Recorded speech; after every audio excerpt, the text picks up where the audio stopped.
네, 안녕하세요. 감정평가사가 되자 안평가사입니다. 지금 시간에는 36회 시험에 합격하신 최현빈 평가사님과 합격수기 찍고 있습니다. 평가사님은 3년차에 합격을 하신 이력이 있는데요. 2년차에 내가 이것만 잘했어도 2년차에 붙을 수 있었을 텐데 라고 하는 거 3가지 를 꼽아 주실 수 있을까요? 저는 이제 과목별로 하나씩 문제가 크게 있었다라고 생각을 하는데요. 우선 원점수가 제일 낮았던 법규부터 생각을 해보면 가장 큰 문제점은 그 서브의 내용을 정확히 이해하지 못하고 그 부분을 건너뛰고 그 활자를 맹목적으로 암기하는 거에서 가장 큰 단점이 있었다라고 생각을 하고요. 그리고 두 번째로는 이제 실무를 보면 제가 이제 랜데잇 학원의 커리큘럼을 들으면서 컴팩트하게 내용 정리를 할 수 있었던 기회는 있었으나 제가 그 내용을 온전히 제 것으로 받아들이고 제가 체계적으로 정리하는 과정이 없었거든요. 사실 이것도 그러면 법규랑은 비슷하게 그 내용 자체를 제가 완전히 이해하지 못했던 것이 좀 문제가 있었던 것 같고요. 그리고 이론에서도 강의를 들으면서 빠르게 그 이론 체계를 이해하는 거에서는 제가 장점이 있었는데 이제 그 부분을 답안지에 보여주기 위해서는 논리적인 목차 구성 그리고 의의에 대한 서술 이런 것들이 필요한데 제가 암기를 그렇게 막 디테일하게 하자라는 생각을 하지 않았어서 그때 당시는 그런 부분들이 전반적으로 답안지에 드러나서 조금씩 아쉬운 점수를 받았지 않았나 생각합니다. 네, 알겠습니다. 일단 첫 번째 법규 얘기부터 한번 해볼게요. 일단 맹목적으로 활자를 외웠다라는 거는 어떤 건지 알 것 같아요. 자, 근데 이해가 안 된 상태로도 좀 외울 수 있는 스타일이었나 봐요. 네, 저도 그때 당시엔 제가 어떤 스타일인지조차 몰랐는데 이게 그냥 계속 보면은 글 자체는 외워지더라고요. 글 자체는 외워지는데 그 서브에 그 목차가 왜 있는지, 그러니까 내가 이제 그 목차를 왜 적어야 하는지, 그 목차 밑에 그 내용이 왜 있는지 이런 거는 모른 채 그냥 익숙한 내용들만 적어내는 그런 답안이었습니다. 그럼 초반에는 어쨌든 암기를 강조하다 보니 아마 그렇게 암기를 하셨었을 것 같고, 근데 그 이후에는 뭔가 이해가 동반되는 어떤 작업들을 했었어야 될 것 같은데, 만약에 2년차로 다시 돌아가신다면 이 이해를 좀 더 늘리기 위해서 어떤 것을 하셨을 것 같아요? 다양한 방법이 있겠지만 제가 볼 때 우리 커리큘럼 안에서 할 수 있는 것들은 기본 강의 후에 제공되는 예제 문제 혹은 나중에 시기가 지나서 스터디 문제들을 풀고 나면 그 문제들을 이제 주기를 두고 반복적으로 풀면서 내 서버에 있는 내용이 이 문제에 어떻게 적용되는지, 그러니까 결국 이 상황을 다룬 게 결국 거기에 대한 모범 답안이 저희 서브인 거잖아요. 이제 그 둘을 비교해 보면서 이런 상황이 있어서 이런 목차가 나오고 이런 내용이 있구나 라는 것을 왔다 갔다 하면서 이해하는 게 가장 현실적인 방법이라고 생각을 합니다. 그럼 평가사님은 암기에 좀 더 치중을 하고 이 문제 풀 때는 문제의 답안이 왜 이렇게 목차 구성이 됐는지에 대해서는 좀 덜 생각했다? 그렇죠. 옛날에 못할 때는 그 부분에 대한 이해가 떨어졌습니다. 그러면은 GS 풀고 어쨌든 답안은 볼 거잖아요. 그렇죠. 옛날에는 2년차 때는 이 답안을 어떻게 활용했었고 3년차 때는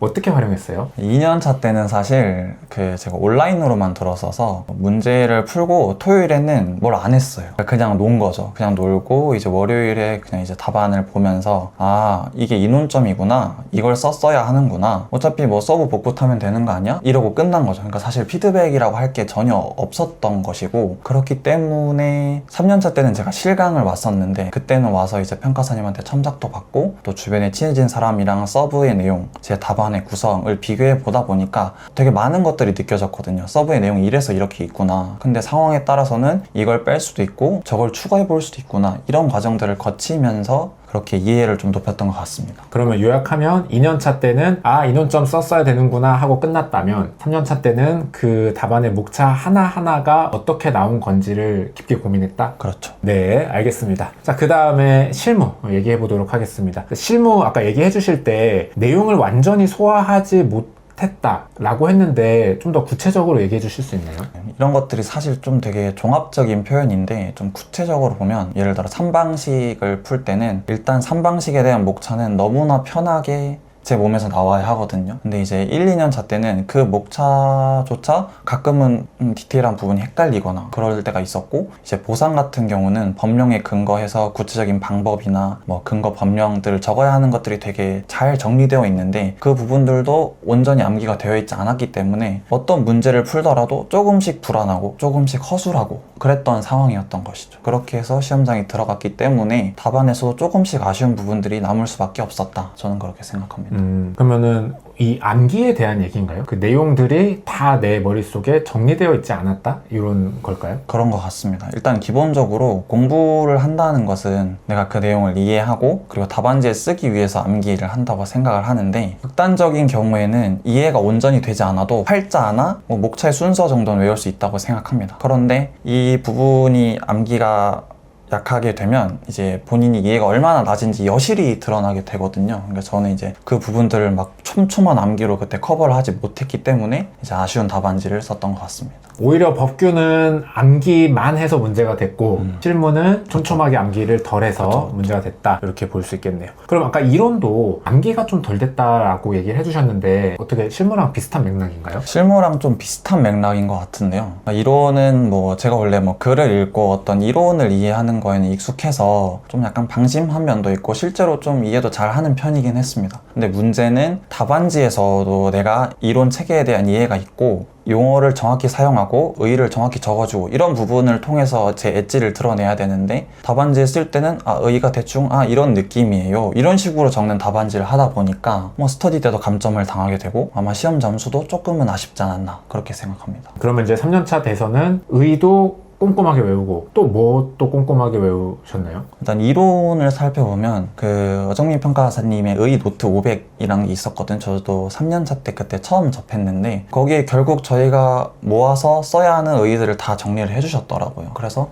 이번에는 이 의의를 날카롭게 암기하고 답안지에 기회가 있으면 딱 적어서 내가 얼마나 안정적인 답안지를 쓸 수 있는지, 또 이 내용에 대해서 얼마나 이해를 잘하고 있는지 보여주자라는 생각이 들어서 그런 부분을 잘 암기했고요. 그리고 이론 체계와 관련해서는 이제 기본서랑 또 평가사님이 만들어준 기출문제집들이 있어요. 이것들을 다회독하고 이제 기출문제를 풀고 피드백을 하면서 제가 자주 쓸 수 있는 것들 혹은 꼭 써야 하는 것들은 이제 목차를 만들고 두 문자를 따서 이런 내용들은 이 틀 그대로 보여주자, 이런 식으로 준비를 했습니다. 알겠습니다. 법규와 또 결이 좀 다르게 이론은 또 암기를 꼼꼼히 한 게 약해서 점수가 덜 나왔었다라고 얘기를 해주셨습니다. 네, 이렇게 해서 평가사님 2년차 때 조금 아쉬웠던 얘기들 한번 들어봤고요. 잠시 쉬었다가 다음 편에서 마저 얘기 나누도록 하겠습니다. 네, 안녕하세요. 감정평가사가 되지 않은 평가사입니다. 지금 시간에는 36회 시험에 합격하신 최현빈 평가사님과 합격수기 찍고 있습니다. 평가사님은 3년차에 합격을 하셨는데요. 저희가 얘기를 해보니까 2년차 때, 1년차, 2년차 이 수험기간 초반에 좀 큰 착오로 인해서 결국 2년차에 좀 고배를 마시게 되었다라고 얘기를 들었는데요. 그 부분 집중적으로 한번 얘기 나눠보도록 하겠습니다. 평가사님, 1년차 때, 그러니까 1차를 준비하는 시기, 제가 아까 얘기 듣기로는 8월부터 공부를 시작하셨다고 했거든요. 요때는 어떤 게 그렇게 치명적인 실수를 하신 건가요? 제가 볼 때는 우선 그 절대적인 공부량이 부족했던 게 치명적인 실수라고 생각했습니다. 저는 그 당시에는 이제 수험생으로서의 삶이 익숙하지도 않아서 우선은 좀 적응하면서 내가 질리지 않게 잘 살아보자, 이런 생각을 했었고요. 그래서 이제 공부 시간도 그냥 오전에 3시간, 오후에 4시간, 그리고 이제 저녁 먹고는 휴식이었습니다. 그러니까 하루에 7시간 밖에 공부를 안 했던 거죠. 전업수험생인데? 그렇습니다.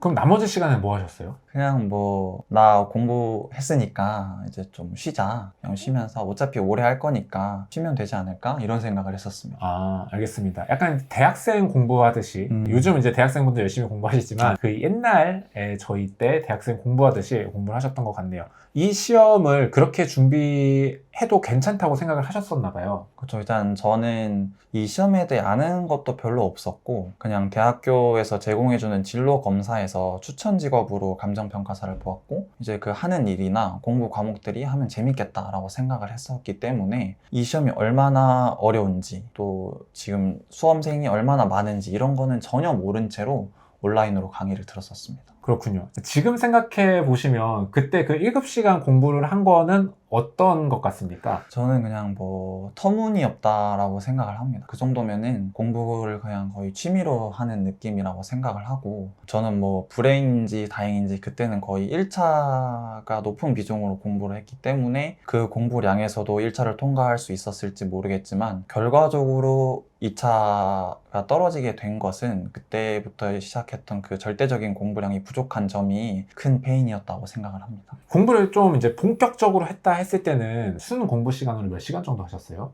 그때 제가 2년차 때에는 이제 친구랑 같이 공부 시간을 쟀었는데 제가 주 5일 공부를 하면서 주에 한 55시간 정도 공부를 했었습니다. 순공부 시간으로 11시간 정도. 알겠습니다. 사실 이제 7시간과 11시간의 차이는 거의 50%를 더한 거죠. 초반에 이제 이렇게 공부하시면서 사실 8월에 시작했으면 조금 빡세게 하면 1차 붙으면서 2차 중에 실무도 좀 어느 정도 끝내놓고 들어올 수 있는 시기였는데 그거를 좀 뭐 아쉽게 공부하신 것 같습니다. 그리고 나서 이제 2년 차가 됐을 때 이때도 좀 치명적인 착오가 있었다라고 들었거든요. 어떤 건지 좀 자세히 들려주시겠어요? 어떤 것이었냐면 저는 1년 차에 2차 시험을 끝낸 그 7월부터 2달 정도는 그냥 쉬었습니다. 그때 이제 2달 정도를 그냥 그동안 공부하느라 고생했으니까 좀 쉬고 못한 것들 좀 하자 그런 식으로 하면서 2달을 보내고 9월부터 공부를 시작을 했었습니다. 그런데 이제 그 바쁜 2년 차에게 2달은 굉장히 큰 시간인데 그때는 그걸 몰랐던 것 같습니다.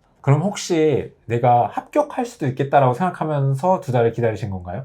한 이틀에 한 번 꼴 정도는 그런 생각을 했었습니다. 그러니까 너무 몰랐기 때문에 그런 생각을 하지 않았나 싶습니다. 그럼 간단하게만 여쭤보면은 뭐 시험장에서 답안지는 뭐 쓰기는 하셨나 봐요? 그러니까 쓰기는 다 썼습니다. 그 퀄리티가 엄청 낮았겠지만 뭐 실무, 이론, 법규 다 16페이지를 쓰고 나왔기 때문에 제가 이제 합격 수기를 봤을 때는 뭐라도 쓰면 좀 기대를 할 수 있는 건가 싶은 생각이 들어서 그 생각에 2달 정도 좀 쉬었던 것 같습니다. 네, 알겠습니다. 이렇게 얘기들을 좀 들어보면 초반에 이렇게 생각하시는 분들이 되게 많은 것 같아요. 특히 이제 공부를 좀 안 하시던 습관이 있거나 공부를 좀 쉬시던 분들은 다시 공부를 하시게 되면은 전업으로 내가 공부한다 하면 한 10시간, 11시간, 12시간 해야 된다는 거를 생각을 잘 못 하시는 것 같아. 그래서 기간이 늘어지는 좀 안타까운 일들이 많습니다. 그리고 보면은 요즘 어린 친구들이 많이 붙는다고 하잖아요. 대학생들은 이제 그게 몸에 배 있는 거지. 시험 기간 때는 그 정도로 하잖아요. 사실 더 넘게 하죠, 시험 기간 때는. 그냥 그 패턴으로 시험 기간보다는 좀 줄여서 꾸준히 하면은 이제 한 10시간 정도는 그냥 바로 찍죠. 제 생각에는 요런 차이가 또 합격률 같은 데서 좀 이제 공부를 지속적으로 쭉 하던 친구들이 조금 더 유리한 그런 면이 있지 않나 하는 생각도 듭니다. 네, 여러분들 우리 최현빈 평가사님이 직접 시간을 투자해서 깨달은 이 경험을 잘 이해하시고 이런 시행착오 없으셨으면 좋겠습니다. 자, 이번 편은 여기까지 하도록 하겠습니다. 네, 안녕하세요. 감정평가사가 되자의 안평가사입니다. 자, 지금 시간에는 36회 시험에 합격하신 최현빈 평가사님과 합격수기 찍고 있습니다. 자, 평가사님은 이제 3년차에 합격을 하셨는데요. 지금 시간에는 실무 공부 방법에 대해서 얘기 나눠보도록 하겠습니다. 일단 평가사님 1년차, 2년차 때 실무 공부를 이제 좀 어떻게 진행됐는지 좀 크게 설명해 주실 수 있을까요? 네, 저는 이제 1년차 때는 1차를 병행하면서 실무 기본 강의만 조금씩 들었었고요. 근데 이제 그게 기본 강의의 커리큘럼 속도를 따라가지 못했고 이제 1차 시험 끝나고 나서 강의들을 몰아 들으면서 바로 스터디에 참여해서 함께 병행하는 식으로 공부를 했었습니다. 근데 당연히 그때 들어갔을 때는 완성도가 굉장히 낮은 채로 그 첫 2차 시험을 봤었고 점수도 굉장히 낮았습니다. 그럼 강의를 몰아듣는데 좀 더 포커스를 맞췄고 꼼꼼히 복습을 하거나 뭐 반복해서 풀어보거나 이런 건 전혀 없이? 전혀 없었습니다. 그래도 어떻게 스터디를 가면 손도 못 댔을 것 같은데 어떻게 꾸준히 계속 나가시긴 했나 봐요? 저는 이제 그 시기에 할 수 있는 게 문제를 어떻게 해서든지 풀어내는 것, 그걸 익히는 게 중요하다고 생각을 해서 스터디에 계속 참여를 했습니다. 알겠습니다. 자, 이렇게 해서 1차 시험 보셨고 그리고 나서 공부는 어떻게 하셨나요? 이제 1년차 1차 시험 보고 2차 시험 보고 그리고 2달을 쉰 다음에 그리고 이제 9월에 그 정규 커리큘럼을 다시 시작했습니다. 근데 이제 정규 커리큘럼은 이미 한 2달 전부터 시작을 한 상황이기 때문에 그때 다시 또 밀린 부분들을 또 빠르게 다시 들으면서 진도를 따라잡기 위해 노력했습니다. 네, 알겠습니다. 딱 듣기만 해도 2년차 때는 공부 시간이 많이 부족하고 또 강의를 이제 몰아듣는 데 집중을 하시다 보니까 차곡차곡 쌓을 거를 잘 못 쌓고 그리고 9월부터 본격적으로 이제 꼼꼼하게 강의를 들었다라고 하면 사실 이제 2년차는 말 다 했죠. 왜냐면 요거 정규 커리큘럼은 4월부터 시작합니다. 그래서 평가사님은 5개월 뒤늦게 공부를 시작한 것처럼 돼서 아무래도 2년차 때 좀 어려웠던 것 같습니다. 실제 2년차 때 시험을 본 실력을 평가하신다면 어땠나요? 제가 이제 엉망이었습니다. 2년차 시험 점수를 받고 나서 숫자 맞추는 게 부족했기 때문에 고득점 한 분들에 비해서는 조금 낮은 점수를 받을 수밖에 없었던 것 같습니다. 알겠습니다. 그러면 뭐 완주는 이제 계략적으로는 했지만 이 유형에서 이제 써줘야 되는 것들이나 어떤 목차 구성을 완벽하게 좀 준비를 못했다. 그렇습니다. 네, 그러면 이제 3년차 때는 아마 요거를 보완하셨을 것 같은데 구체적으로 좀 어떤 방법으로 보완을 하셨나요? 그래서 이제 이 부분들을 보완하기 위해서 나만의 오답 노트를 만들어야겠다라는 생각을 했습니다. 이게 뭐 사람마다 본인의 서브라고 부를 수 있는 부분인데 우선 2년 동안 공부를 하면서 그래도 대략적인 내용은 알고 있었기 때문에 바로 엑셀에다가 그 기본적인 내용 목차들을 챕터별로 정리를 했습니다. 삼방식 챕터, 보상 챕터, 정비 챕터, 그리고 구리타, 기타 챕터를 만들어서 평일에 공부를 하면서 기본적인 목차들을 옮겨 적고 주요 내용들을 갖춘 상태로 스터디에 들어갔습니다. 알겠습니다. 그럼 이렇게 준비를 했더니 성과는 괜찮으셨나요? 저는 성과가 괜찮았다고 생각을 합니다. 왜냐면 뭐 사실 수험생은 항상 바쁠 수밖에 없지만 3년차는 1차 준비를 하면서 2차 준비를 해야 되기 때문에 항상 시간이 부족한데 저는 실무에서는 시간을 좀 아껴야 된다라는 생각이 있었고 그러기 위해서는 효율적으로 기본적인 틀에 내 오답들을 강조할 수 있는 그런 틀이 필요하다고 생각을 했습니다. 그래서 스터디를 거듭하면서 내가 틀렸던 내용, 평가사님이 강조하는 내용들을 기본적인 내용에 이제 옮겨 적고 강조를 해두면서 저에게 최적화되어 있는 실무 오답 노트를 만들었던 것 같습니다. 오답 노트를 이제 만드는 게 사실상의 어떤 목표였다. 그렇습니다. 이렇게 볼 수 있겠습니다. 자, 그럼 이런 오답 노트는 이제 내용적인 것을 채우는 공부 방법이잖아요. 그럼 요거 말고 시험 기술적인 거, 뭐 예를 들면은 뭐 계산기 치는 거 훈련이라든가 뭔가 문제를 빨리 푸는 연습이라든가 보통 흔히 말하는 우리가 100분을 100점에 푸는 연습 이런 것들은 뭐 아마 2년차 때 하셨을 것 같긴 한데 이런 건 어떻게 하셨어요? 저는 이제 실무를 최종호 강사님한테 배웠기 때문에 그 방법론들을 그대로 썼는데요. 우선 그 내용을 얘기하기 전에 저는 계산기는 손을 바꾸는 시간을 아껴야 된다고 생각을 해서 왼손으로 치는 걸 처음부터 연습했습니다. 그래서 2년차쯤 되니까 왼손으로 계산기 치는 건 익숙해졌고요. 그 후에는 100분 안에 100점을 쓰는 거에 초점을 맞췄는데 기본적으로는 항상 완주가 제일 먼저다라는 생각으로 공부하고 시험지를 작성을 했습니다. 그래서 내가 기억이 조금 나지 않거나 혹은 어려운 문제가 있더라도 기본적인 틀, 내가 알고 있는 목차를 활용해서 내 이야기를 담아내는 것, 그것에만 집중을 했었습니다. 혹시 이렇게 뭔가 틀을 암기해서 완주를 한 거 요거를 좀 더 구체적으로 얘기해 주실 수도 있나요? 우선 100분의 100점을 완주하기 위해서는 기본적인 목차를 모두 암기를 하고 있어야 합니다. 이게 완주의 시작이라고 보고요. 이 목차를 암기한 상태에서 이제 문제풀이로 들어갔을 때 빠르게 이 문제가 어떤 유형인지 무엇을 물어보는지를 파악하는 훈련을 문제 풀 때 계속했던 것 같습니다. 그리고 그 후에 당연히 잘 알고 있는 내용이면 암기된 목차를 빠르게 적어내면서 시간을 아끼는 거에 연습을 했었고 내가 모르는 내용이나 혹은 헷갈리는 내용 같은 경우에는 그냥 과감하게 퀄리티를 포기하고 기억나는 대로 목차를 적어냈던 것 같습니다. 이렇게만 해도 나는 100분에 100점 푸는 거는 이제 별도의 훈련 없이 그냥 저절로 됐다. 저는 이제 모의고사를 반복하면서 좀 자연스럽게 체득이 됐던 것 같습니다. 그러면 별도로 뭔가 문제를 하루에 100점씩 풀거나 이런 거는 따로 없으셨나 봐요? 저는 그런 거는 없었습니다. 최종호 평가사님도 강의를 해주실 때 뭐 그럴 필요가 없다. 사실은 내용을 정확히 잘 정리하고 있으면 문제풀이에서 할 거는 크게 없다라고 말씀을 하셔서 저는 이제 그 내용을 믿고 공부를 했었습니다. 그러면 문제풀이는 GS에서 푼 게 전부예요? 네, 그게 전부입니다. 알겠습니다. 처음에는 완주를 GS도 못했을 거잖아요. 그쵸. 그럼 이제 시간이 지나면 완주하게 될 거다라고 생각하면서 그냥 뭐 내가 지금 당장 못 풀더라도 그러려니 하고 밀어붙이셨나 봐요. 네, 그렇게 그냥 밀어붙였습니다. 알겠습니다. 자, 이렇게 이제 공부하셨을 때 이제 3년차 같은 경우는 실무 결과가 어떠셨나요? 3년차는 이번에 47점을 맞았습니다. 꽈락률이 한 10%인 거 고려하면 70%. 굉장히 준수한 점수 받으신 것 같습니다. 네, 알겠습니다. 자, 이렇게 해서 우리 최현빈 평가사님이 실무 공부한 경험담 들어봤습니다. 네, 안녕하세요. 감정평가사가 대자의 안평가사입니다. 지금 시간에는 우리 36회 합격하신 최현빈 평가사님과 합격수기 찍고 있습니다. 평가사님은 이제 3년차에 합격한 평가사님이신데요. 이번 시간에는 이제 실무 공부 방법에 대한 얘기 들어보도록 하겠습니다. 평가사님 1년차, 2년차 때는 실무 공부 어떻게 하셨는지 개략적으로 듣고 싶습니다. 저는 1년차 때는 이제 실무를 1차 공부할 때는 많이 강의를 듣진 못했고 1차 시험 본 후에 그 3개월 동안 밀린 강의를 다 몰아보면서 스터디에 억지로 참여를 했었고요. 그리고 7월에 2차 시험 끝난 후에는 2개월 동안 좀 쉬다가 9월부터 다시 이제 2차 대비 정규 강의를 따라가기 시작했습니다. 그렇게 강의를 들으면서 스터디에 참석을 했었습니다. 네, 일단 1년차를 좀 보면 뭐 강의를 몰아듣는 것까지는 그래도 이제 이제 시간 없는 1년차들의 일반적인 방법인 것 같아요. 그래도 이제 강의 들으면서 사실 조금 이제 문제도 풀어보고 반복하거나 이렇게 복습하셨으면 좋았을 텐데 그런 것들은 이제 너무 급급해서 잘 안 되셨을 것 같고, 근데 약간 특이한 거는 그럼에도 불구하고 실무를 강의만 몰아들었는데도 1차, 첫 번째 2차 시험을 위한 GS에 참여를 하셨었나 봐요. 어차피 가서 문제도 하나도 못 풀 것 같은데 그거 어떻게 끝까지 완주를 하셨나요? 언제나 시험장에서도 내가 모르는 내용은 나올 수 있다라고 생각을 했고, 그래서 저는 1년차 시기에는 내가 어떤 상태에서든 답안지를 끝까지 적어내는 그 태도를 배우는 것도 중요하다고 생각을 했습니다. 그래서 그 마음가짐으로 그냥 끝까지 모의고사를 갔던 것 같습니다. 모르면 모르는 대로 그냥 아무거나 적자, 약간 이런 스타일이신가 봐요. 네, 그런 스타일이었습니다. 그래서 일단은 2차 시험 받고 뭐 이때는 점수는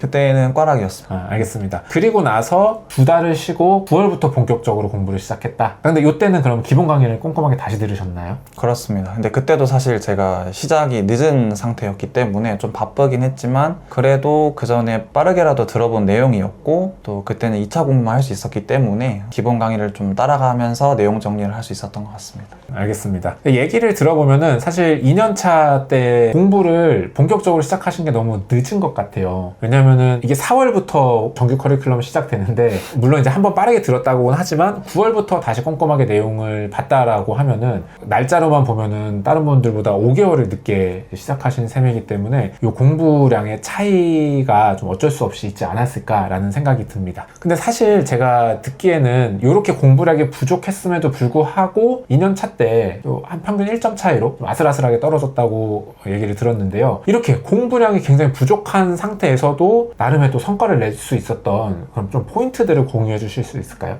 제가 볼 때는 제가 들었던 그 커리큘럼, 최종호 평가사님의 커리큘럼 자체가 굉장히 효율적이고 컴팩트한 것이라고 생각을 하는데요. 일단 기본적으로 교재도 다른 실무 교재에 비해 좀 얇아서 심리적인 부담감도 없었고, 그리고 실제로 강의에서도 기본적인 배경 설명, 용어들을 이제 사진 같은 걸 보여주면서 잘 이해시켜 주셨고, 강의 내용도 그 교재에 기반해서 중요한 것 위주로 가르쳐 주셨거든요. 그렇게 효율적으로 짜여있는 커리큘럼이었기 때문에 부족했던 제 공부 시간으로도 좀 소화가 되고 답안지를 적어낼 수 있었던 것 같습니다. 네, 그러면 이제 조금 한 2, 3개월만 더 있었으면은 그 2, 3개월 동안 좀 더 꼼꼼하게 내용 정리하고 시험을 봤었으면 또 좋은 결과가 있었을 수도 있을 것 같은데 중간에 한 2개월 정도 놀아버리신 게 좀 아까워지네요. 자, 그러면은 2년차 때 이제 조금 그래도 부족했던 거를 3년차 때 메우셨어야 될 것 같은데 어떤 점이 좀 부족하다고 느껴서 3년차 때 메웠는지 궁금합니다. 저는 2년차 시험을 보고 점수를 확인한 다음에는 확실히 세부적인 부분, 디테일한 부분까지 다 챙겨서 준비된 상태로 시험장에 들어가야겠다라고 생각을 했습니다. 그래서 이제 3년차 때는 기본적인 내용을 먼저 정리를 하고 거기에 내가 약한 부분을 부각시킬 수 있는 오답 노트를 만들어서 시험 전에는 그것만 들고 가게, 그것만 보고 들어갈 수 있게 준비를 해보자 라고 전략을 세웠습니다. 2년차 때는 이제 공부가 부족해서 뭔가 꼼꼼하게 어떤 그 문제별로 더 잘 푸는 목차나 잘 풀 수 있는 내용들 이런 것들까지 정리하고 이제 숙지를 못했는데 3년차 때는 그런 것들을 세세하게 정리했다, 이렇게 보면 될까요?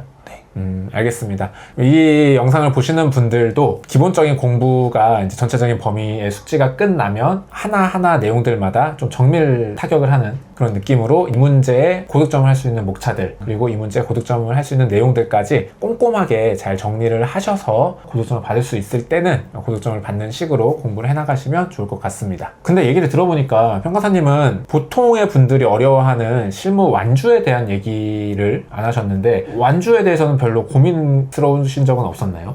저도 처음에 내용 정리가 아예 되어 있지 않을 때는 완주는 당연히 어려웠는데, 그래도 이제 기본적인 내용이 조금 정리가 되고 나면은 답안지에 뭐라도 쓸 수 있는 상태가 됩니다. 저는 그때부터는 완주를 그냥 했거든요. 이제 답안지를 쓸 때 처음에는 너무 완벽하게 모든 내용을 쓰려고 하지 말고 시간에 맞춰서 내가 어느 정도 수준까지 쓸 수 있는지를 생각을 하면 완주하는 것 자체는 큰 문제가 되지 않는다고 생각합니다. 결국 완주라는 것은 디테일한 부분은 조금 버리더라도 내가 쓸 수 있는 큰 목차를 전달하는 것만으로도 뭐 0점보다는 0.5점, 1점 이런 식으로도 얻을 수 있기 때문에 이거는 그냥 순서의 문제라고 생각을 합니다. 우선은 완주를 목표로 하시고 완주가 좀 되는 것 같으면 그 다음부터는 시간 내에 내용들을 잘 적어갈 수 있게 차근차근 연습을 하시는 게 저는 더 현실적인 전략이라고 생각을 합니다. 네, 무슨 말인지 알겠습니다. 왠지 느낌이 처음에 완주라고 표현은 하셨지만 왠지 그 답안은 굉장히 듬성듬성 있지만 뭐 크게 정도만 풀어져 있는 그런 답안을 완주라고 표현하시는 것 같습니다. 그 상태를 먼저 만들고 나서 이제 디테일을 채워 나가는 식으로 공부를 하신 것 같습니다. 마지막으로 이제 실무 공부 방법이 궁금해서 영상을 보고 계신 분들한테 한마디 해주시면요. 처음에 실무는 심리적인 장벽이 굉장히 높은 과목이라고 생각을 합니다. 처음에 용어도 낯설고 시간 내에 그 물음에 대해 답을 한다라는 것이 너무 어렵게 느껴지는데, 처음에는 당연히 완성도가 낮을 수밖에 없기 때문에 그 부분에 대한 욕심을 버리시고 큰 내용들부터 채웠을 때 그냥 만족감을 느끼면서 차근차근 세부적인 내용까지 적어가는 그런 답안을 완성한다라고 생각하시면 좋을 것 같습니다. 네, 알겠습니다. 자, 최현빈 평가사님과 실무에 대한 얘기 여기까지 하도록 하겠습니다.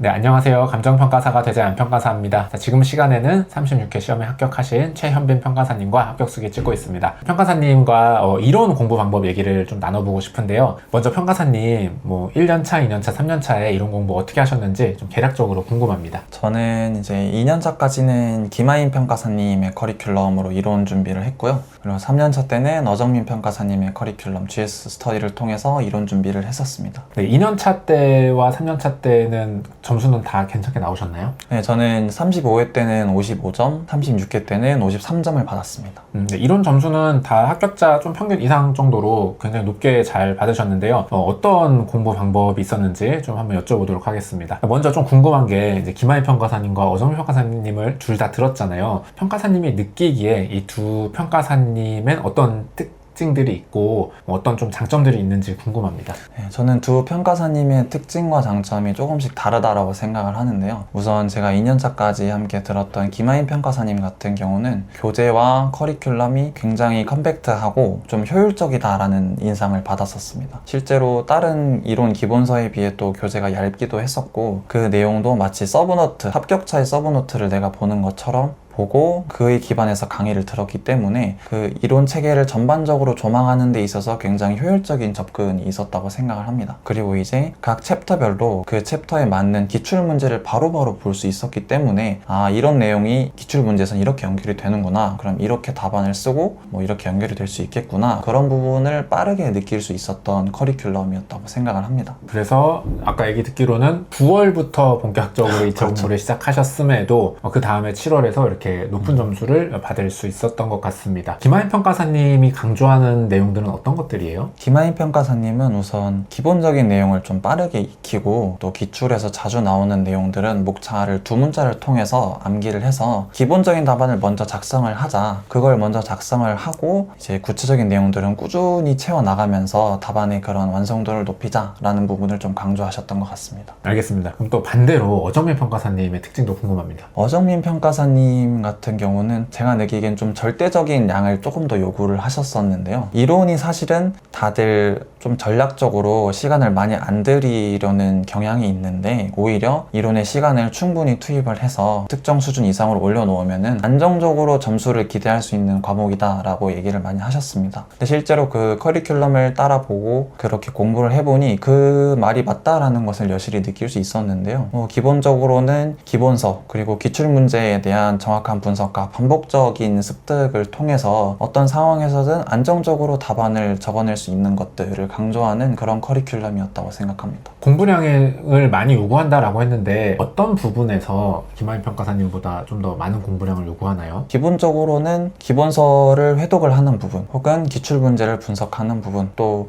용어에 대한 정확한 암기, 이런 부분들을 조금 더 강조하는 경향이 있으셨는데요. 이게 이렇게 말을 하면은 그냥 지나가는 부분이지만 사실 실제로 공부해보면 그 의의를 토시 하나 안 틀리고 암기하는 거에 은근히 노력도 들어가고 시간도 많이 들어가거든요. 이제 그 부분들을 가장 먼저 좀 버리고 다른 과목들에 시간을 투여하는 것들이 일반적인 전략인데, 오히려 반대로 생각을 해서 그 의의가 또 한 번 잘 손에 익으면 그 다음부터는 또 편하게 쓸 수 있거든요. 그런 부분들을 강조하는 것에서 시간이 조금 더 들어가는 것 같습니다. 하지만 이제 그만큼 성과는 보장된다. 저도 그렇게 생각을 합니다. 이제 어정민 평가사님이랑 처음에 공부하기 전에 상담을 했고, 방금 제가 말씀드린 내용들을 들었었는데, 그 상담 후에 제가 생각을 해보니까 답안지에서 수험생이 본인을 어필할 수 있는 영역이 생각보다 제한적이라고 생각을 했습니다. 브리타가 나오든 뭐 기본적인 내용이 나오든 내가 그 부분을 정말 깊게 공부를 했다고 쳐도 그 짧은 목차 잡는 시간 그리고 그 서술하는 시간에 그 교수님을 만족할 만큼 임기응변을 할 수는 없겠다라는 생각이 들었고요. 그럼 현실적으로는 기존에 쌓여있는 안정적인 이론 체계를 보여주고 의의나 용어를 정확히 암기한 깔끔한 답안을 보여주는 것이 가장 좋은 인상을 주는 답안이 되겠다라고 생각을 했습니다. 네, 알겠습니다. 자, 그리고 평가사님이 아까 사전 인터뷰 해주실 때 어떤 문제가 나오더라도 이제 자신 있게 답안을 쓸 수 있는 그런 노하우가 있다라고 얘기해 주셨는데 그게 어떤 부분인지 궁금합니다. 저는 이제 이론 공부를 하면서 개인적으로 느꼈던 점이 이런 문제를 크게 두 분류를 할 수 있다고 생각을 했습니다. 첫 번째는 수험생이 이 내용을 잘 알고 있는지에 대한 지식형 문제가 있다고 보았고, 그리고 다른 부분은 수험생이 이 부분에 대해 어떻게 생각을 하는지 판단형 문제가 있다고 생각을 했는데요. 우선 지식형 문제 같은 경우는 사람들이 가장 일반적으로 접근하기 쉬운 유형이라고 생각을 합니다. 이 부분은 사실 별 생각 없이 반복적으로 뭐 기본서를 읽거나 공부를 함을 통해서 어느 정도 준비가 될 수 있다고 생각을 하는데요.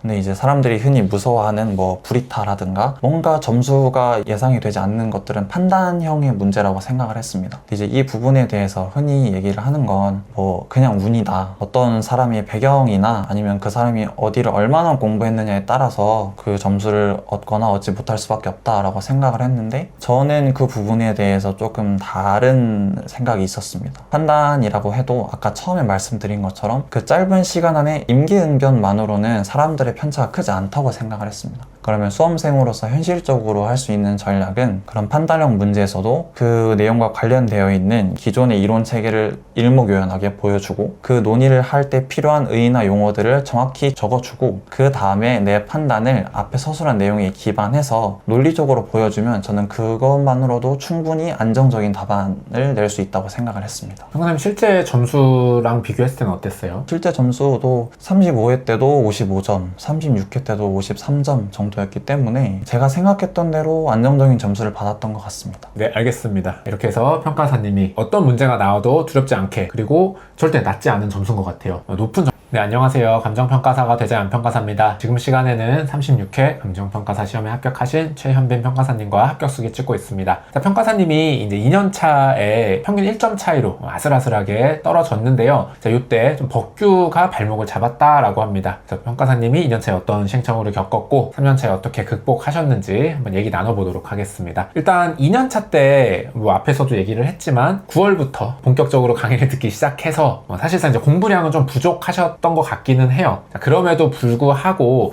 돌이켜서 봤을 때 이런 거 조금 더 했으면 좋았을 텐데 하는 부분들 얘기해 주시겠어요? 저는 일단 기본적으로는 좀 시작하는 시기가 늦어서 공부에 시간이 절대적으로 부족했던 게 아쉬웠고요. 이제 그러다 보니 자연스럽게 암기가 완벽히 되지 않은 상태로 스터디가 시작이 됐었습니다. 근데 이제 그러다 보니까 스터디가 진행하는 와중에도 제가 할 수 있는 건 암기밖에 없었습니다. 원래는 이제 암기가 잘 완성이 된 상태에서 스터디에 들어와야 문제를 풀면서 제가 공부를 혼자 할 때 하지 못했던 깊은 이해, 상황이나 문제풀이 스킬 이런 것들을 익힐 수 있는 시간인데 암기가 안 되어 있다 보니까 스터디 때는 당연히 그 이상의 것을 할 수도 없었고 그냥 와서 문제만 풀고 아 이거 내가 외운 거네 못 외운 거네 수준의 낮은 수준의 생각밖에 할 수 없었습니다. 그래서 스터디 내내 암기만 하다가 시험장에는 결국 이해 없이 활자만 암기된 상태로 들어갔던 것이 굉장히 아쉬운 부분이라고 볼 수 있겠습니다. 여러분들 꼭 암기하셔야 됩니다. 대부분의 분들이 GS 들어오실 때 그 전에 공부를 좀 꼼꼼하게 못 하셔서 암기가 안 된 상태로 들어오시는 분들이 많거든요. 솔직히 말해서 이분들은 이제 그 해 시험에서 법규 좋은 점수를 받기가 불가능은 아니지만 또 굉장히 많은 이제 피를 깎는 걸 넘어서 거의 피를 토하는 노력을 해야지만 그걸 따라잡을 수 있거든요. 그래서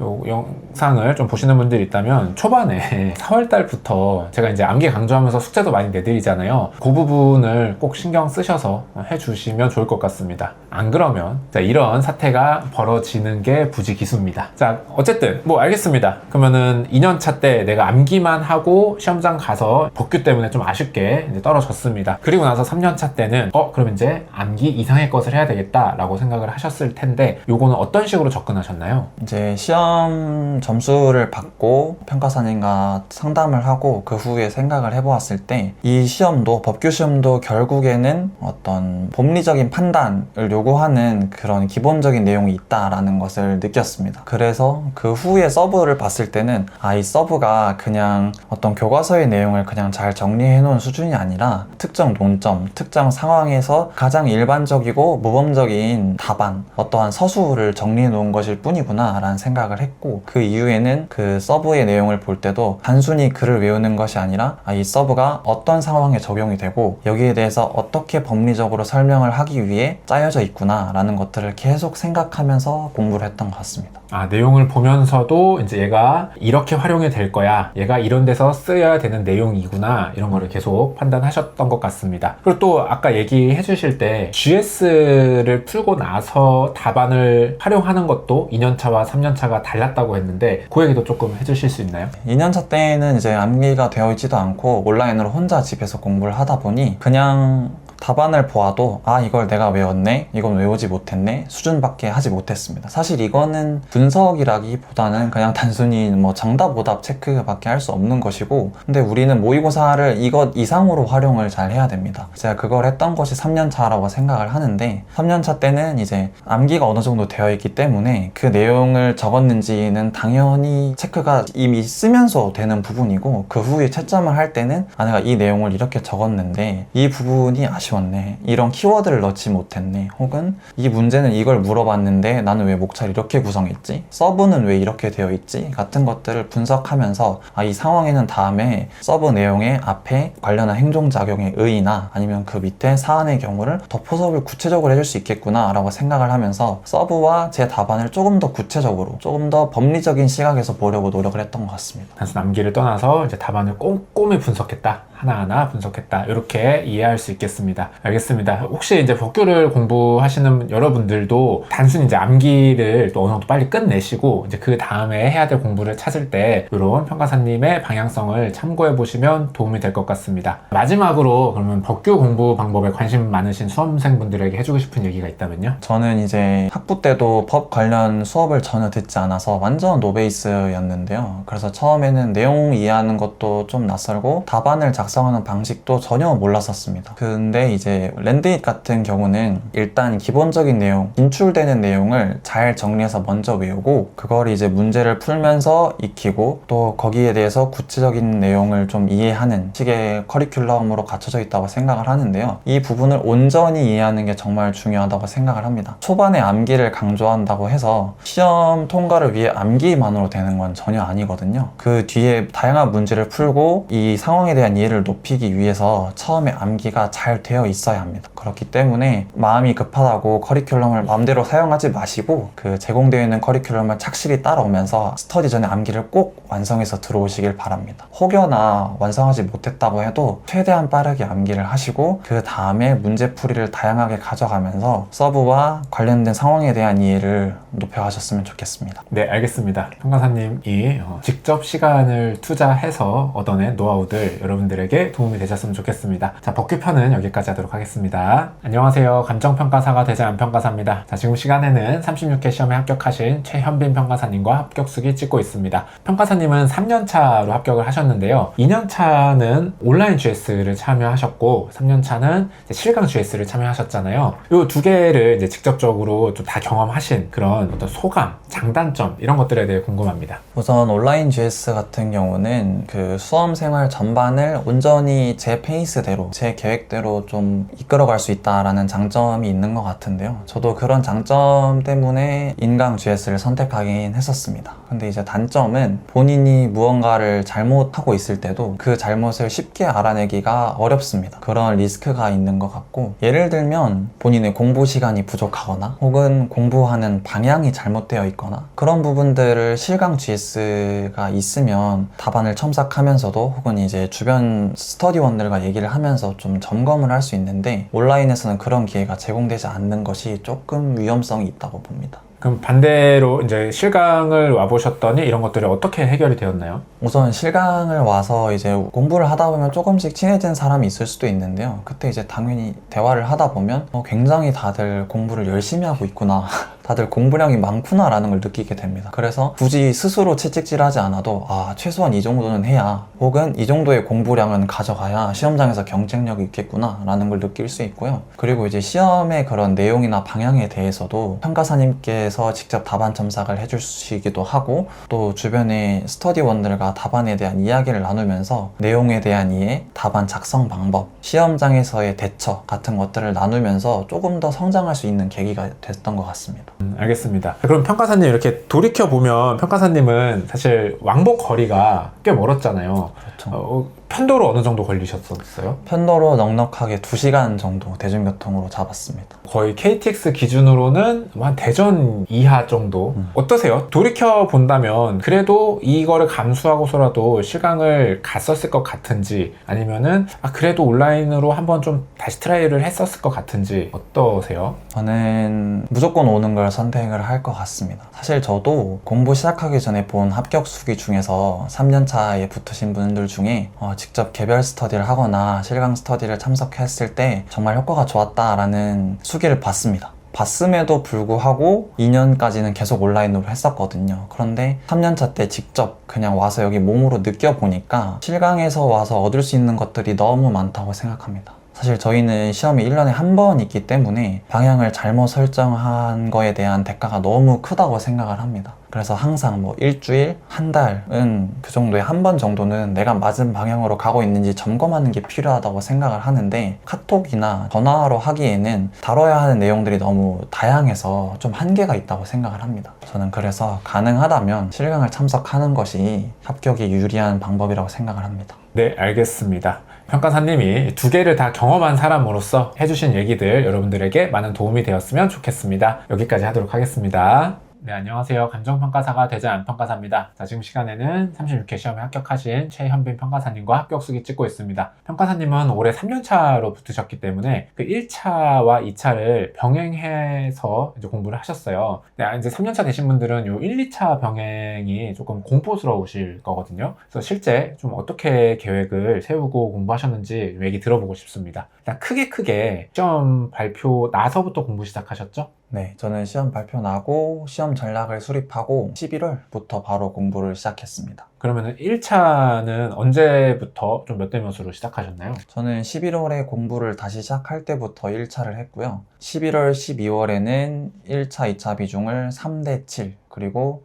1월, 2월쯤에는 이제 5대 5, 그리고 1차 시험이 가까워지는 3, 4월에는 1차를 70% 정도 비중을 하면서 공부를 했습니다. 그럼 2차를 끝까지 30% 비중으로 끝까지는 끌고 가셨었나 봐요. 그렇습니다. 저는 1차 시험 전주에도 스터디는 참석을 했습니다. 알겠습니다. 그럼 갑자기 궁금해지는데 초년차 1차는 몇 점 나오셨어요? 초년차 때는 평균 72점 받았습니다. 그럼 사실 이제 3년차 때 1차에 대한 부담은 조금 없는 상태였을 것 같아요. 그렇습니다. 근데 사실 조금은 있었던 게, 제가 이제 1년 초시 때 회계를 높은 점수를 받지 못해서 그 부분이 마음에 걸려 있었는데 1차를 또 해야 한다라는 것이 좀 부담스러웠고, 또 감정평가 관계법규 같은 경우도 2차 공부를 하면서 그 3법에는 익숙해져 있었는데 그 외에는 또 다시 단순 암기를 세세하게 요구하는 과목이었기 때문에 그런 부분들이 조금 부담스러워서 일찍 좀 시작한 부분이 있습니다. 그럼 회경 민감학 보실 때 기존에 쓰시던 교재 그대로 쓰셨는지, 강의는 다시 들으셨는지 궁금합니다.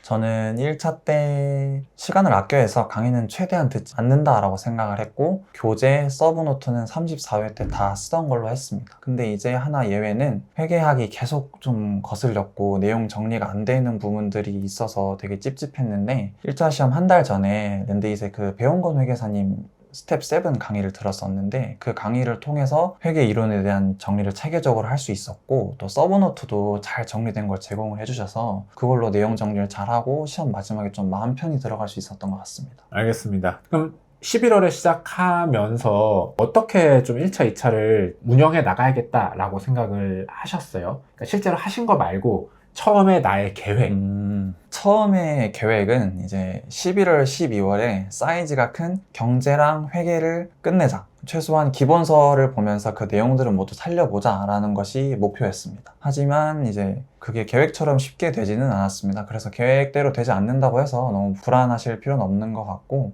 회계나 경제 기본서를 1회독 하는 것은 1월 중반쯤에 끝냈던 것 같습니다. 알겠습니다. 그러면은 회계 경제 1월 중반에 끝내고 이제 2, 3월은 암기 과목에 집중하신 거. 그렇습니다. 이제 2, 3월은 회계나 경제는 문제풀이를 하면서 좀 유형 정리도 하고 기억을 되살리고, 이제 그와 동시에 다른 암기 과목들을 서서히 시작하면서 1차 준비를 했습니다. 그러면 이제 경제랑 회계를 다시 공부하니까 좀 기억은 잘 나시던가요? 저는 이제 경제학 같은 경우는 사실 복수 전공을 해서 괜찮았는데, 회계가 항상 좀 신경 쓰였습니다. 처음에 배울 때도 회계는 이제 휘발성이 강해서 공부해도 나중에 또 까먹는다. 그래서 그때 그 부분들을 잘 살려야 된다라는 생각을 했었고, 근데 실제로 근데 회계 이론의 내용도 좀 양이 있기 때문에 그 부분들이 조금 신경 쓰였습니다. 그래서 이제 좀 늘어질 때까지 1월 조금 중순까지는 늘어졌습니다. 민감학 요거 암기 과목들은 이제 3년차에 다시 공부해 보니까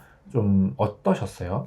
근데 확실히 1년차 때 처음 접할 때보다는 암기를 하는 질이나 양이 조금 더 좋아지긴 합니다. 그래서 이 부분은 3년차 하시는 분들은 크게 불안해 하실 필요가 없을 것 같습니다. 그럼 실제로도 민감학을 사실상 이제 2개월 반 정도 1월 중순 이후부터 이제 하신 셈인데 점수는 괜찮게 나오셨나요? 점수는 민법 같은 경우는 34회보다 조금 더 잘 봤던 것 같고요. 감관법도 부동산학 원론도 비슷한 점수로 받았던 것 같습니다. 네, 알겠습니다. 11월, 12월에 1차랑 2차를 3대 7 정도로 했다라고 하셨는데 좀 그 구체적인 스케줄링은 어떻게 하셨어요? 저는 우선은 공부하는 시간들이 새벽에 일어나서 1시간, 오전에 3시간, 오후에 4시간, 그리고 저녁에 뭐 2시간, 3시간 정도로 이렇게 블럭이 크게 4개 정도 있었는데요. 초반에는 그 새벽 시간 1시간 한 블럭에 1차를 넣고, 그리고 이제 맨 마지막 저녁 2-3시간에 1차 과목들을 잘 분배해서 5일 동안 1차 공부를 했습니다. 그럼 이때는 회경만 보셨나요? 그때는 아침 시간에는 민법과 감정평가 관계법규, 좀 단순 암기로 가능한 부분을 공부했었고, 저녁 시간에는 경제와 회계를 분배해서 공부를 했습니다. 처음에는 회경만 하려고 했는데 막상 이제 공부를 시작하시면서는 뭐 민법이랑 감관법도 같이 챙기셨나 봐요. 네, 맞습니다. 저는 이제 성격상 시험이 다가오고 있는데 준비가 하나도 안 된 과목이 있다라는 것이 좀 마음을 불안하게 만들 것 같다고 생각을 해서 웬만하면은 다 같이 조금씩 가는 식으로 전략을 세웠습니다. 알겠습니다. 그럼 그 이후에는 6대4로 좀 변경하셨고 마지막에는 이제 7대3 정도로 해서 이제 잘 마무리했다, 이렇게 이해할 수 있겠습니다. 그래도 이렇게 2차를 30까지 주면서 끝까지 끌고 가신 거 보면 1차 모의고사 점수는 중간에 잘 나오셨었나 봐요? 저는 근데 사실 모의고사를 보지는 않았습니다. 저는 1차 시험을 통과한 경험을 통해서 1차 시험이 어떤 시험인지 예측을 해봤고 예측에 맞게 나왔기 때문에 모의고사를 굳이 보지 않아도 그 시험 범위 내의 내용을 잘 정리하는 것만으로도 충분히 통과할 수 있다고 생각을 했습니다. 알겠습니다. 그래서 본인의 경험에 의해서 일단 1차와 2차 균형을 잘 맞췄다, 볼 수 있겠습니다. 지나고 나서 생각했을 때 이런 거 참 잘한 것 같다 라는 포인트가 있을까요? 저는 이제 1, 2차 병행을 할 때 특히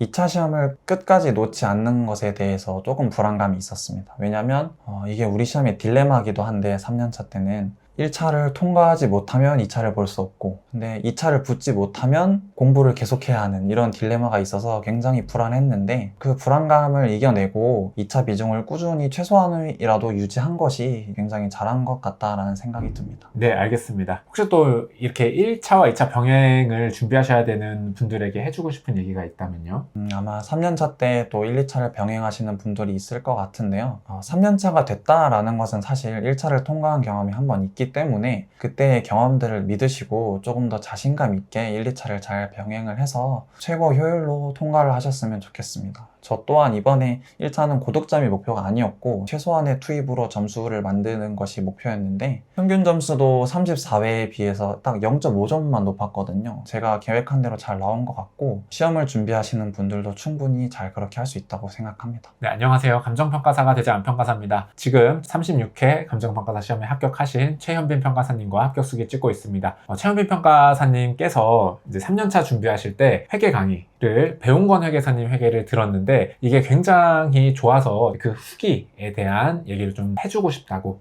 해서 한번 들어보도록 하겠습니다. 저는 이제 1차 한 달 전까지만 해도 회계학이 굉장히 좀 불안했었는데 저 우연히 배용건 회계사님 강의를 들었습니다. 근데 그때 참 좋았던 경험들이 있어서 꼭 말씀을 드리고 싶은데, 회계학을 처음 배우는 분들은 특히 너무 어렵습니다. 처음에는 양도 방대할 뿐더러 이런 개념에 대한 이해 같은 것들 하기가 어렵고, 그리고 뭐 가르쳐 줄 때도 회계는 원래 그렇다, 휘발성이 강한 곳이다 라고 하면서 일단 외우고 그냥 대충 외워서 풀고 명가락만 해라 이런 얘기가 많은데, 배용건 회계사님의 강의는 좀 그렇지 않다라는 인상을 받았습니다. 회계도 충분히 이론적인 토대가 쌓여 있으면 안정감이 있을 수 있다고 생각을 했고, 실제로 강의에서도 그 회계 이론을 되게 차근차근 가르쳐 주시는 부분들이 저는 매우 좋았습니다. 그리고 제가 이제 책에 필기를 하는 걸 별로 안 좋아하고 강의 때 그냥 집중을 해서 그 내용을 이해하는 걸 좋아하는데, 배용건 회계사님은 잘 정리된 필기 노트를 그냥 제공을 해주셨기 때문에 저는 강의를 들을 때 강의에만 집중하고, 또 후에 복습하거나 정리할 때는 제가 적은 것보다 훨씬 예쁜 필기 노트를 통해서 복습을 하는 게 되게 좋았고요. 그리고 그뿐만 아니라 마지막으로 다른 기출 시험에서도 우리 시험과 난이도가 비슷한 문제들이 있습니다. 그런 문제들을 선별해서 제공을 해주셨는데, 이제 그 문제를 풀면서 제가 되게 얕게 공부했던 부분들을 다시 깨트리고 좀 새롭게 만들 수 있는 부분들이 굉장히 좋았습니다. 사실 이제 감정평가 기출에서만 나오는 회계를 풀면 내용에 대한 이해는 조금 약하더라도 반복되는 풀이만 좀 익혀서 피상적으로 준비를 하게 되는 부분이 있거든요. 근데 이제 시험에서 난이도 조절을 하기 위해 조금만 다른 각도에서 문제를 내면 분명 시험장에서 시간도 쓰고 오답을 만들어내게 될 것 같습니다. 그런 부분들을 대비함에 있어서도 타 기출을 잘 풀어보는 것이 내용 정리와 시험 대비 두 가지에 되게 장점이 있다고 생각을 합니다.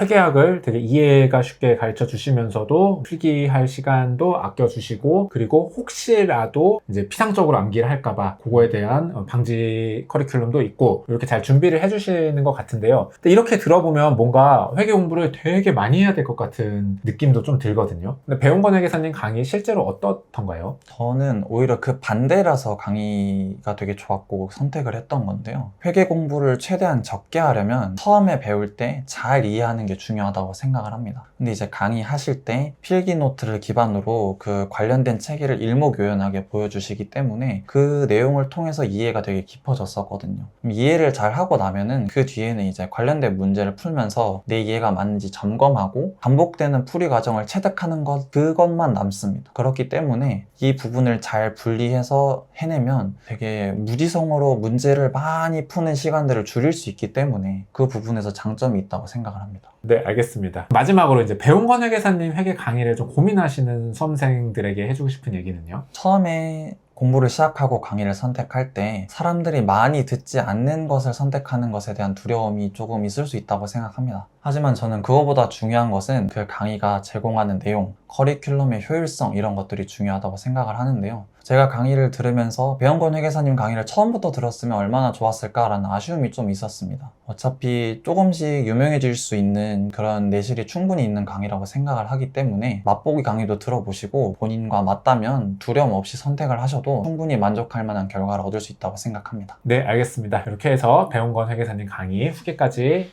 들어봤습니다. 자, 이번 편은 여기까지 하도록 하겠습니다.